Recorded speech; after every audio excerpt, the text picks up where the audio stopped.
Bonsoir à tous, bienvenue dans LFNA TV, votre émission pour tout savoir du football néo-aquitain, qu'il soit professionnel ou amateur. C'est tous les lundis soirs sur NATV, sur la page Facebook également de la Ligue de football de Nouvelle-Aquitaine. Au sommaire ce soir, des résultats, des classements, des résumés, des reportages. Bref, vous allez tout savoir du foot néo-aquitain.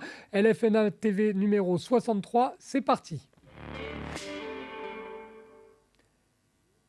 Et on débute comme d'habitude avec la page consacrée au football professionnel avec la journée de Ligue 2, la 14e en l'occurrence, et la défaite des Girondins de Bordeaux sur la pelouse de Nîmes, défaite 1-0 au Costières pour Bordeaux, la première défaite depuis le 10 septembre dernier pour des Girondins qui laissent leur place de leader au Havre. On écoute tout de suite l'entraîneur du club bordelais, David Guillon, en conférence de presse d'après-match. On s'est mis en difficulté avec notre début de match qui a pas été bon. C'est surprenant parce qu'on a toujours l'habitude de bien rentrer dans nos matchs. Et on a été tout de suite pénalisé et on a subi donc le premier quart d'heure l'intensité des Nîmois.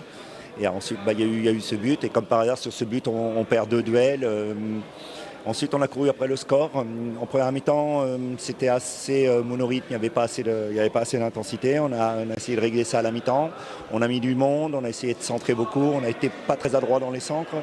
On a eu des situations, on a eu des occasions. Malheureusement, les Nîmois se sont bien accrochés. Et puis, ils ont eu le gardien qui a fait les arrêts jusqu'à la dernière minute, puisqu'on a 2 superbes occasions à la dernière minute par Johan et puis par Stian. Et sur le coup, en effet, on rentre sans points. C'est difficile à accepter parce que c'est vrai qu'on a eu des situations et on était venu pour gagner. Donc, on est déçus. David Guillon, l'entraîneur bordelais, au micro de Girondin TV. De son côté, le Pau FC continue sa fantastique remontée en enchaînant une 4e victoire consécutive, victoire de Pau 2-1 face à Amiens. Pau, vous le voyez sur les images qui célèbrent avec les supporters. Pau qui remonte à la 10e place du classement. Enfin, Niort est tombé sur la pelouse de Laval. Les hommes de Rui Almeida s'inclinent 2-1 et restent lanterne rouge du classement. Du côté du calendrier, Niort justement recevra Nîmes lors de la 15e journée de Ligue 2. Ce sera samedi à 19h. Dans le même temps, choc 100% néo-aquitain entre les Girondins de Bordeaux et le Pau FC. Un match qui aura lieu là aussi au Matmut Atlantique samedi à 19h. Un mot sur le 8e tour de la Coupe de France. On va vous rappeler les affiches avec les horaires précises des rencontres qui auront lieu à partir du vendredi 18 novembre prochain. Vendredi à 20h, Bergerac-Périgord face aux Chamois niortais. Il y aura samedi à 13h30 la rencontre entre Trélissac et les Girondins de Bordeaux. Le Pau FC se déplacera samedi à 18h sur le terrain de Colomiers. Le samedi 19 novembre, toujours à 19h, Châtellerault face à Avoine-Chinon-Ciné.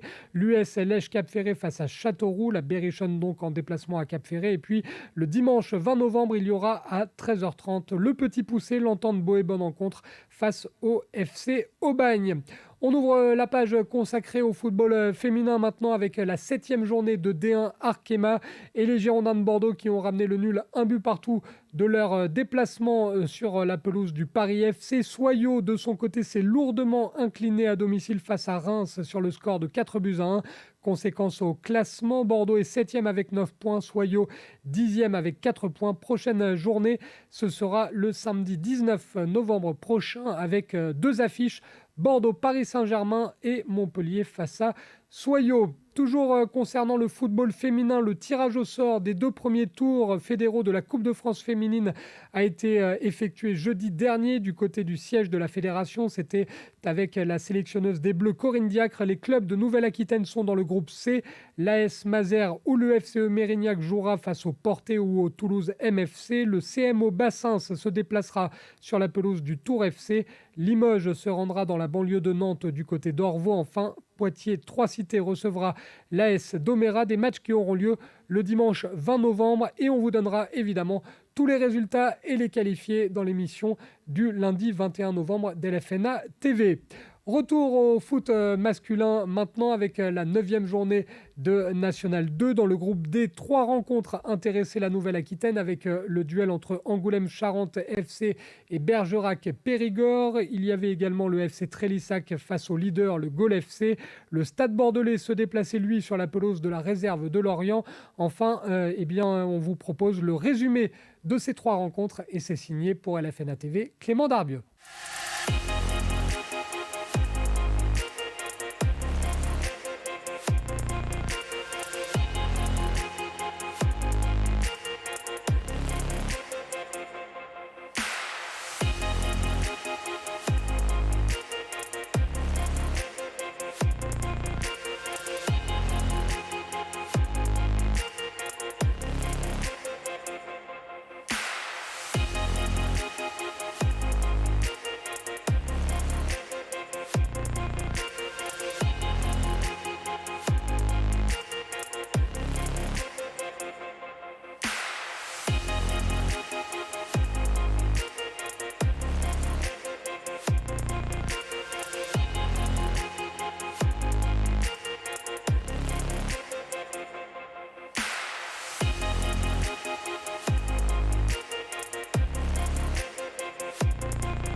On vous rappelle donc en tableau les résultats de cette 9e journée de National 2 avec la victoire du Bergerac-Périgord FC sur la pelouse d'Angoulême-Charente. 0-0 entre Trélissac et le Gol FC. 5-4 dans un match spectaculaire entre la réserve de Lorient et le Stade Bordelais. Conséquence de tous ces résultats au classement, le Gol FC reste leader devant Saumur et les Herbiers. Bergerac-Périgord est 4e. Bordeaux est 9e. Le Stade Bordelais bien sûr. Trélissac 10e et Angoulême-Charente 11e. La prochaine journée, ce sera bien évidemment la 10e. Il y aura une rencontre entre Bergerac-Périgord et le FC Chamalières vendredi 11 novembre à 18h, le samedi 12 novembre à 18h, Angoulême-Charente face à la réserve de Nantes. Il y aura Moulins-Isère face à Trélissac samedi à 18h30 et puis samedi à 19h, le Stade Bordelais face à Andrézieux-Boutéon FC. On passe au National 3 avec la 7e journée qui se déroulait ce week-end. Parmi les affiches, le FC Libourne recevait le club de l'Aviron Bayonnais au stade Jean-Antoine Moueix. Libourne qui pouvait en cas de victoire se rapprocher du podium. Le résumé de cette rencontre, c'est signé Florian Sabatier.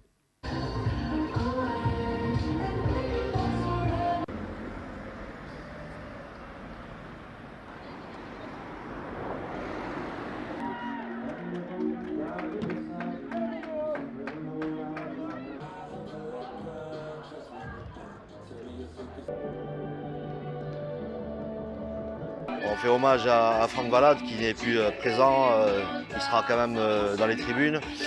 Je pense que c'est un match pour l'équipe de pouvoir gagner ce match vraiment pour lui. Et Simon a repris le relais pour le moment, il a fait un bon discours. Là l'équipe est prête, bon on a quelques blessés toujours, mais je pense qu'on va essayer de faire vraiment un bon match aujourd'hui, je l'espère, une cohésion. Et on verra à la fin du match ce qui se passera.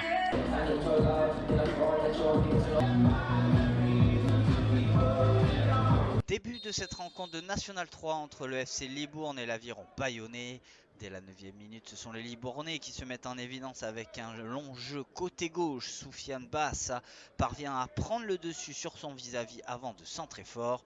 Anthony Castera arme une frappe repoussée par le gardien avant qu'un de ses coéquipiers ne s'essaie lui aussi, mais le ballon finit hors cadre. Mais les visiteurs ne sont pas en reste puisque dans la foulée ils vont tenter leur chance de loin et là aussi le gardien est à la parade. Les Pingouins essaient de casser le verrou mais sans réussite. Ils incitent encore et toujours sur un centre qui va trouver la volée du capitaine El Hadji Seck, mais Duval Arthur réalise une belle parade. Sur coup de pied arrêté, les Bayonnais vont profiter d'une mauvaise appréciation du gardien qui relâche le ballon, mais le lob passe au-dessus du cadre. Les visiteurs continuent sur une frappe enroulée, ils se montrent une nouvelle fois dangereux. Et à quelques minutes de la fin de la première mi-temps, Soufiane Bassa est parfaitement lancé dans la profondeur avant de servir Anthony Castera qui trouve les gants du gardien adverse. Fin de cette première période sur le score nul et vierge de 0-0. Au retour des vestiaires, les Libournais vont mettre les mêmes ingrédients et ne sont pas loin d'ouvrir la marque. Mais Bayonne veille au grain et 5 minutes plus tard, ils parviennent à se mettre dangereux.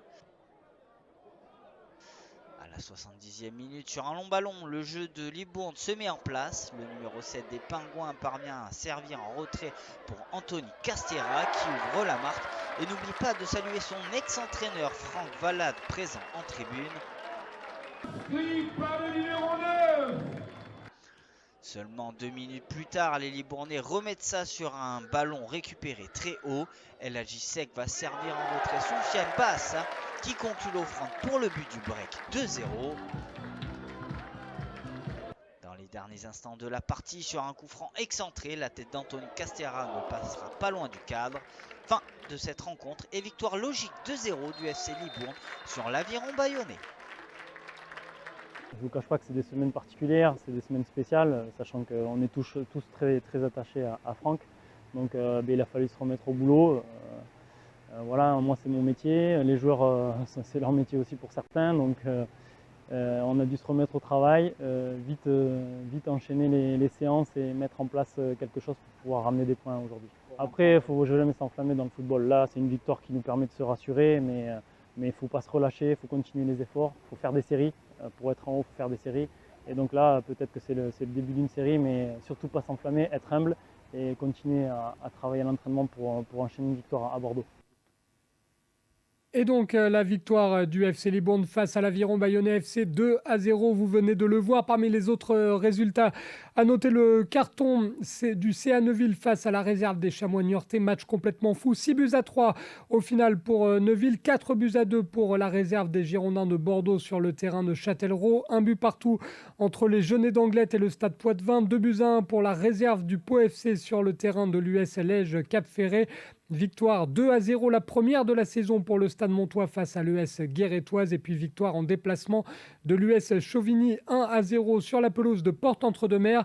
Notre focus club national 3 concerne ce soir l'US Lège Cap-Ferré qui a donc perdu face à la réserve du Pau FC. Défaite 2-1 pour le Cap-Ferré qui par ailleurs réalise un beau parcours en Coupe de France cette saison. Il y aura un match à jouer à domicile face à la Berrichonne de Châteauroux lors du 8e tour. Florian Sabatier vous emmène dans les coulisses de ce club emblématique du district de la Gironde qui a vu passer dans ses rangs Nicolas Sanoun, Pierre Lesmelou, mais surtout un certain Jean-Pierre Papin. Si un club a vécu une saison dernière sur courant alternatif, il s'agit bien évidemment de Lège Cap-Ferré. Le club aquitain était au port de la Régionale 1 à pareille époque avec un rythme de relégable. Le président du club ferré-capien décide de tout changer en remplaçant Jean-Luc Gauthier par Philippe Ollier, au passif d'anciens joueurs du club. Pour les deux protagonistes, l'ambition était de sauver coûte que coûte la place du club en National 3. Dès lors qu'on a recruté Philippe pour venir nous aider, j'étais certain, je le disais, tout le monde me disait tu as 6 points de retard ou tu as 7 points de retard. Mais j'ai dit cette équipe-là, elle ne descendra pas, on va se maintenir. Et c'est ce qui nous a aidés parce que je pense que je n'étais pas le seul à avoir ce sentiment de frustration parce que sur la première partie de championnat, dans les équipes avec qui on a la lutte pour le maintien, on est les seuls à avoir un goal average quasiment équilibré, alors que les autres équipes sont en moins 15, moins 16, moins 18, en négatif. Mon objectif, c'est toujours de partir du principe de relever des challenges qui sont peut-être irréalisables et de marquer l'histoire du club. Donc on va dire que le maintien, pour moi, ça a été un maintien qui était très complexe par rapport aux 2 autres maintiens que j'ai fait. Maintenant, marquer l'histoire du club de Lège, le maintien, ça ne marque jamais un club. On retient parce que c'était quand même assez dur à faire, mais ça ne s'affiche pas dans les vestiaires ou autre. Et par contre, si on veut battre des records avec Lège, ça va être compliqué parce qu'ils avaient fini, je crois, second en N3 avec possibilité de monter en N2. Et ils ont fait un 32e de finale il y a 2 ans en Coupe de France. Donc si on veut battre des records, et moi si dans ma tête je veux aller marquer l'histoire du club, le maintien c'est bien, maintenant il y a des choses à battre, donc ça va être compliqué, il ne faut pas rêver. Mais c'est mes objectifs à moi qui me motivent et puis ça me permet de booster mes joueurs et puis tout ça. Après les joueurs font ce que je demande et ils apportent leur plus-value aussi. Et cette année, c'est ce qui se passe pour l'instant. Si pour l'instant le club connaît une actuelle 12e place avec un match en moins, l'objectif de cette saison a été de remettre l'église au centre du village avec une formation ferré-capienne qui porte ses fruits à l'équipe senior. Pour le responsable technique jeune, tout comme pour le président du club, le but est de fidéliser les jeunes pousses aux valeurs du club afin de les voir évoluer dans l'équipe première. Aujourd'hui, le club souhaite vraiment s'investir et investir pour que ces jeunes puissent atteindre les équipes seniors, en fait, de manière générale, mais aussi et surtout l'équipe nationale 3. C'est quelque chose qui est compliqué parce que quand on est club amateur, amener des jeunes à jouer en nationale 3, c'est un très bon niveau et c'est pas facile. Mais on essaye de progresser d'en bas pour pouvoir faire progresser nos jeunes, améliorer notre accompagnement auprès de nos jeunes pour que ces jeunes-là puissent postuler un jour à jouer dans la Nationale 3. Et on en a déjà vu quelques-uns, je pense que vous avez quelques exemples. Louis Boudin, Zachary Martin, pour ne citer qu'eux, qui sont des purs produits finalement de la formation du club. Donc c'est valorisant pour nous et c'est motivant dans notre mission au sein de l'école de foot de se dire qu'il y a une continuité et que le pôle senior s'intéresse à ce qu'on fait et on essaye de créer de plus en plus une coordination entre ce qui se fait en haut, ce qui se fait en bas et pour qu'on puisse tous bosser dans le même sens finalement. Nous déjà, la politique du club, c'est essayer d'abord de travailler au niveau de la formation et d'amener des jeunes à maturité et de pouvoir effectivement vouloir être un club formateur. Après, vouloir être un club formateur ne veut pas dire que vous allez sortir une ossature de National 3 ou de Régional 1. Mais notre objectif dans le club, c'est ça, c'est être un club formateur et amener nos gamins le plus haut possible. Enfin, si un joueur symbolise tout ce travail de formation et de renouveau à l'US Lège Cap Ferré, on ne peut parler que du capitaine Thomas Penalva. Arrivé en juillet 2017 après avoir passé quelques années de formation au sein des Girondins de Bordeaux, la nouvelle fierté du club comparée régulièrement à Pierre Lesmelou veut avant tout aider les jeunes de l'équipe à progresser et à accomplir leur rêve d'atteindre de nouvelles marches dans leur jeune carrière. Il me fait penser, si on compare, à Pierre Limelou, c'est à peu près le même profil. Et donc il a un côté qui est marrant parce que c'est un jeune qui l'année dernière avait 22 ans, qui était donc depuis 4-5 ans en équipe première, donc qui parlait comme un ancien, qui des fois renvoyait les anciens dans leur filet, sauf qu'il a un boulot en plus qu'il est chef de projet, chef d'équipe, donc il est habitué à ça, sauf que quand on est jeune et qu'on est avec une bande d'anciens, c'est dur de faire sa place parmi les anciens en donnant des coups de gueule, alors que les anciens ils ont quelques années de plus. Et donc j'avais parlé avec lui l'année dernière, je l'avais un peu calmé sur ça en lui disant prouve, continue, bosse, et que je savais où on allait, et j'avais fait comprendre qu'il y avait de grandes chances que dans les années futures, je ne pensais pas aussi vite, mais dans les années futures, sous 1 ou 2 ans, il finirait par être le capitaine et le leader de ces jeunes, parce qu'aujourd'hui en fait il est parmi les plus anciens de l'équipe en n'ayant que 23-24 ans. Et c'est un joueur qui a vraiment du caractère et qui a un potentiel qui est intéressant, on sent que dans le positif, il monte encore plus. Donc c'est vraiment quelqu'un qui mériterait d'aller au-dessus, sans problème. Maintenant, ça fait partie du foot. Mais il y a des saisons comme ça où on ne s'y attend pas. On prend le cas de Pierre Limelou. Aujourd'hui, il fait une très belle carrière. Il y a d'autres joueurs qui peuvent mériter. Après, ça ne tient à pas grand-chose. Et la coupe aide à ça aussi, donc qu'il en profite, comme les autres. Je trouve ce joueur vraiment au-dessus, et quand il était en N3, il était au-dessus du lot. J'ai eu une période en effet où j'avais laissé mes études de côté et le travail aussi pour m'y consacrer. Malheureusement, c'était au moment où le Covid est arrivé, donc un peu compliqué. Mais j'y ai touché du bout des doigts, sauf que finalement, à partir du moment où je suis parti des Girondins à 15 ans, j'avais vraiment plus cette optique-là. Moi j'aimais ma vie ici, donc j'ai tout fait pour y rester. Le foot c'était un peu, voilà, j'ai vu la carrière de mon père en Ligue 2, ce que c'était, partir à droite à gauche, avoir une vie un peu instable, c'était pas trop ce que je voulais. Donc même maintenant, moi j'ai une vie très stable ici, j'ai mon foot que j'aime, mes amis, donc finalement j'ai plus spécialement envie de partir ailleurs. Évidemment que si une opportunité se présente, on ne dit jamais non suivant l'opportunité que c'est, mais je me dis j'ai peut-être plus envie maintenant d'aider les jeunes qui ont eux encore beaucoup de chances de réussir. Ça me ferait plaisir de me dire voilà, moi j'y suis pas arrivé, c'est pas grave. Par contre j'ai réussi à les aider et au moins j'ai une petite participation dans leur réussite. Voilà, parce que je sais qu'ils ont encore des rêves plein les yeux, ça se voit, et j'étais comme eux il y a quelques années. Malgré que j'ai que 23 ans, mais il y a 18-19 ans j'étais comme eux. Donc voilà, si je peux les aider c'est top, mais moi de mon côté, ma vision des choses a changé. Finalement, Lège Cap Ferré continue d'avancer doucement mais sûrement vers une envie commune, maintenir le club en National 3 avec un effectif complètement rajeuni qui aura sans doute la volonté de jouer les troubles fêtes de la saison en N3 tout en réussissant un joli parcours en Coupe de France. Pour rappel, les Ferré-Capiens recevront le 19 novembre prochain la Berrichonne de Châteauroux avant d'éventuellement voir les portes des 32e de finale de la compétition. Et la tâche ne sera pas facile face aux finalistes de l'édition 2004, la Berrichonne de Châteauroux pour l'US Lège Cap Ferré. On vous donne le classement de cette Nationale 3 après cette 7e journée. Il y a toujours des matchs en retard pour certains clubs, notamment pour le Stade Poitvin, le leader qui ne compte que 6 journées mais qui est quand même devant Chauvigny. 3e, la réserve des Girondins de Bordeaux. 4e, le FC Libourne. 5e, le CA Neuville. 6e, l'Aviron Bayonnais FC avec 9 points, tout comme les Genêts d'Anglet qui sont 7e. 8e, le S Gueurétoise. 9e, la réserve du Pau FC. 10e, Porte-Entre-deux-Mers. 11e, Châtellerault.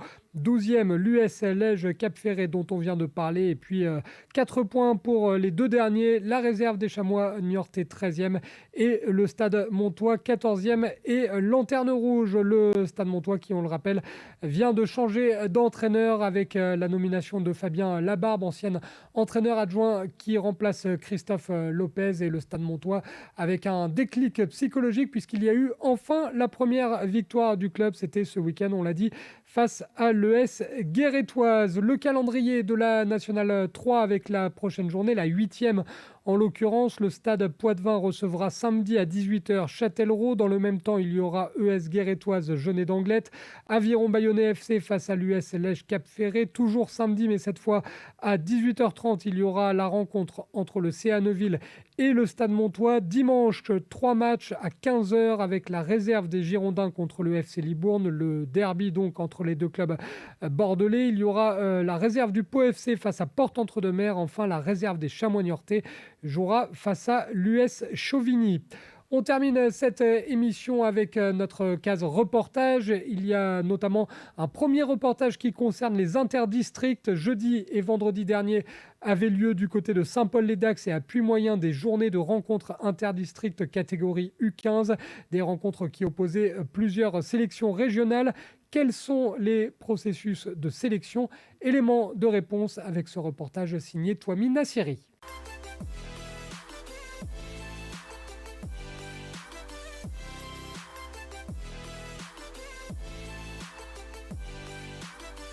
C'est à Puy-Moyen, à proximité du siège de la LFNA, que se déroulaient vendredi les interdistricts U15, représentés par les sélections de la Charente, Charente-Maritime, de Sèvres-Vienne, Gironde et Limousin. C'est pour vous présenter aujourd'hui ce qui va se produire sur le terrain de Puy-Moyen. Nous sommes sur le rassemblement des interdistricts U15 qui regroupe des équipes de 2 départements ou 3 départements pour le Limousin. On va s'affronter sur des matchs de 2 fois 20 minutes. Donc les enfants vont jouer aujourd'hui des matchs de 40 minutes. Il y aura 3 matchs de 40 minutes à jouer. Les sélections sont constituées à peu près à égalité, à parité entre les 2 départements. Pour ce qui concerne la Charente et la Charente-Maritime, on a 9 joueurs de Charente pour 7 joueurs de Charente-Maritime. L'objectif, c'est de repérer les meilleurs éléments de ces équipes pour intégrer un stage de ligue. Et ces jeunes qui seront plus tard intégrés au stage de ligue participeront à la compétition nationale, la Coupe nationale des U15 pendant les vacances de Pâques. Voilà. C'est un révélateur du niveau général de à la fois de nos compétitions U15, mais aussi du travail qui se fait dans les clubs. Hier, par exemple, nous avons pu assister et nous avons vu des joueurs qui ont beaucoup de talent, une vingtaine de joueurs qui avaient du talent. Donc, on espère aujourd'hui qu'on verra exactement la même chose, ce qui veut dire que le travail se fait bien, la politique qui a été menée depuis quelques années commence à payer, et je trouve que c'est intéressant. Il faut rappeler quand même que ces interdistricts nous permettent aussi d'avoir des gamins qui sont en stage nationaux, et notamment nous avons 2 gamins actuellement qui sont au tournoi de Val-d'Orman en U16. Donc c'est la continuité, c'est pour permettre à nos jeunes de les faire évoluer, mais aussi de leur permettre de voir ce que c'est que le haut niveau. Et puis aujourd'hui on a 2 gamins de la Nouvelle-Aquitaine qui sont en sélection des U16 au niveau de l'équipe de France. Donc le PPF, c'est le parcours de performance fédérale, c'est-à-dire tout ce qui concerne la détection, la sélection, le suivi et l'accompagnement des jeunes joueurs et des jeunes joueuses sur la Ligue de foot de Nouvelle-Aquitaine. Donc pour ce faire, plusieurs opérations sont organisées. Donc les interdistricts aujourd'hui pour la catégorie U15, et puis nous avons ensuite la même chose pour les U14 féminines et pour les garçons, afin de déterminer des groupes de travail pour les stages régionaux dans ces différentes catégories. L'objectif étant de détecter dans un premier temps les joueurs à potentiel, les joueurs à profil qui constitueront nos sélections régionales par la suite. Ces interdistricts pour nos jeunes arbitres sont également importants, tout simplement parce que c'est l'occasion pour nous de pouvoir suivre les candidats jeunes arbitres régionaux, c'est-à-dire sont les candidats issus des districts et qui concourent pour accéder au niveau régional d'un côté, et d'un autre côté de voir aussi des jeunes arbitres de district que nous ne connaissons absolument pas, et de les découvrir sur des rencontres où finalement le contexte reste très favorable à des rencontres qui se déroulent dans un bon état d'esprit. Voilà, c'est l'objectif de ces manifestations pour nous, tout en profitant aussi des vacances et de ces disponibilités pour réunir nos jeunes arbitres qui étaient en stage d'ailleurs le week-end dernier. Bon, aujourd'hui, on est rassemblés là, ce 4 novembre pour observer, que la Ligue puisse observer les joueurs de notre secteur, donc du Limousin, Creuse, Corrèze, Haute-Vienne, de façon à pouvoir les regrouper au mois de décembre, pour les stages de ligue. Donc c'est des garçons qui, sur notre sélection, proviennent de plusieurs clubs. Là, la Creuse n'est pas représentée, mais ce sont des joueurs corréziens et auviennois qui vont représenter cette sélection du Limousin. Voilà, les joueurs sont là pour montrer leur potentiel, pour intégrer ce rassemblement futur à la Ligue. Mais nous, la particularité avec la sélection girondine, c'est qu'on en présente deux. Hier, il y a une sélection qui est partie à Dax pour les interdistricts du Sud et aujourd'hui, on est avec une sélection qui est présente ici à Puy-Moyen pour les échanges avec les départements du Nord.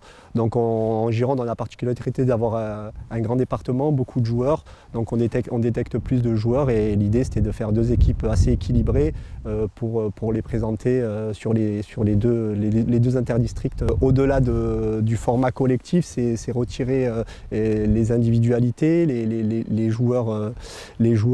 meilleurs joueurs de chaque département, les présenter à l'équipe technique régionale qui puisse avoir une visibilité sur les meilleurs joueurs que nous on a observés dans nos départements respectifs. C'était un reportage LFNA TV signé Twami Nassiri. Vous le savez, le foot, ce n'est pas que le foot traditionnel à 11. Il y a plein de disciplines différentes et de plus en plus de disciplines.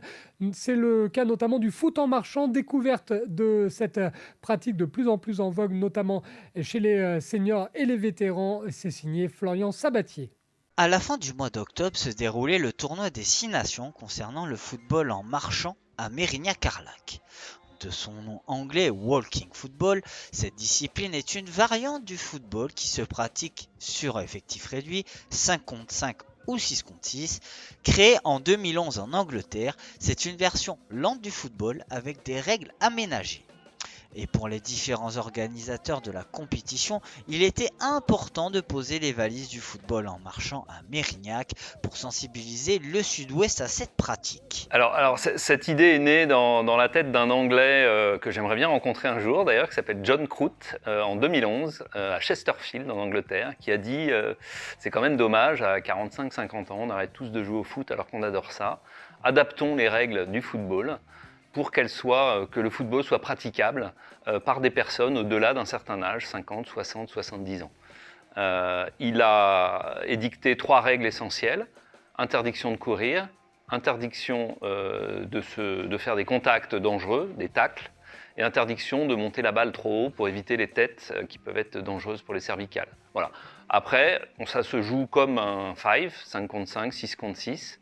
Tous les retraités anglais se sont jetés dessus. Il y a 150 000 personnes aujourd'hui qui pratiquent ça en Angleterre, plus de 1200 clubs, des équipes nationales, des tournois régionaux et nationaux. Enfin, ça a vraiment pris une énorme ampleur, avec un énorme bénéfice pour les pratiquants en termes de santé, sur les principaux indicateurs de santé, que sont le rythme cardiaque, le cholestérol, le surpoids, etc. Et également sur le mental, sur le moral de personnes qui, autour de 50-60 ans, je le sais puisque j'ai cet âge maintenant, ont plutôt tendance à regarder le foot sur leur canapé plutôt que d'aller pratiquer. Donc ils sont retournés dans les clubs, ils ont repris des responsabilités dans les clubs, ils ont rappelé leurs copains en disant on joue ensemble il y a 20 ans, recommençons et créons une équipe de walking football. Voilà. Et c'est cet exemple anglais qu'on essaye avec la FFM de reproduire en France depuis maintenant presque 3 ans. Le foot en marchant, c'est du football. Simplement, j'entendais Pierre tout à l'heure qui disait que sa cible principale c'était les plus de 60 ans. J'ai envie de dire moi aussi, parce que c'est les personnes qui commencent à avoir des difficultés vraiment à courir. Pour les plus de 50, ils courent encore, donc là ils sont obligés des fois de se freiner. Mais quand vous avez plus la capacité pour courir, etc., le foot en marchant, vous retrouvez toutes les sensations du football. Moi, pour y avoir joué, etc., c'est du plaisir.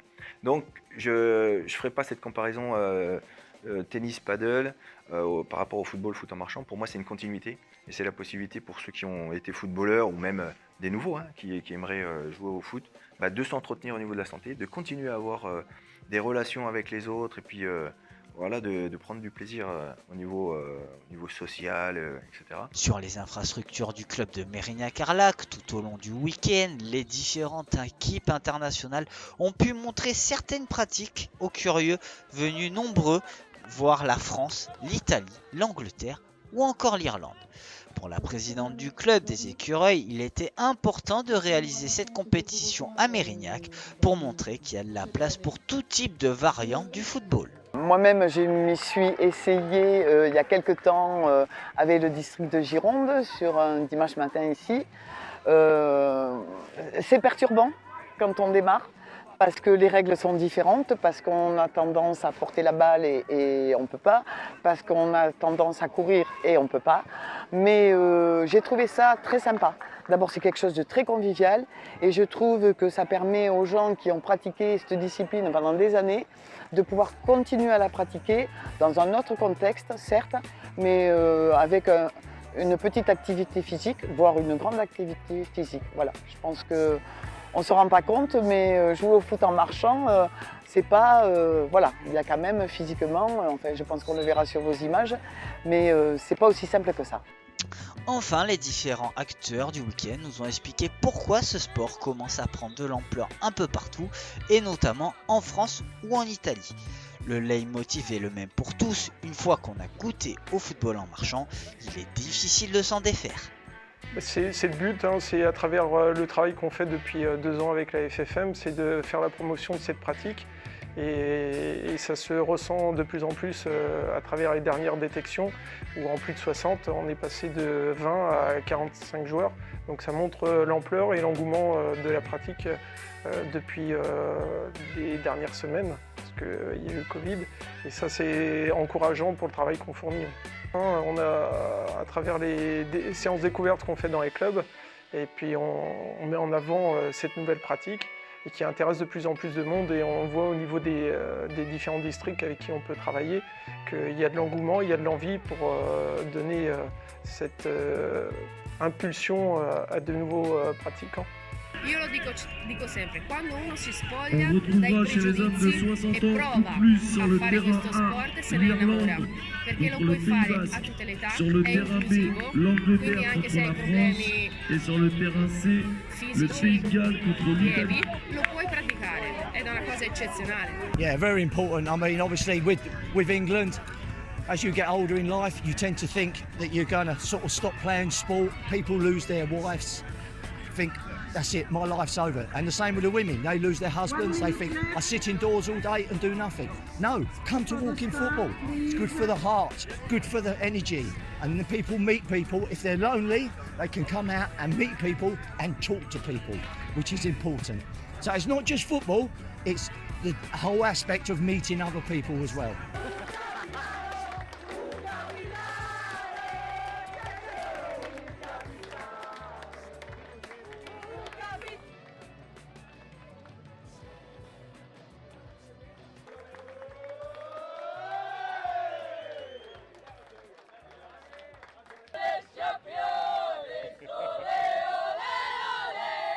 Et le dernier reportage dans cette émission de LFNA TV n'a rien à voir avec le foot en marchant, mais c'est encore une discipline qui cartonne de plus en plus, c'est le foot-golf. Mi-2023, il y aura d'ailleurs le mondial de foot-golf aux États-Unis avec peut-être une chance de médaille pour l'équipe de France. On part tout de suite pour terminer cette émission 63 de LFNA TV à la rencontre de ce sport qui là aussi fait un tabac, le foot-golf.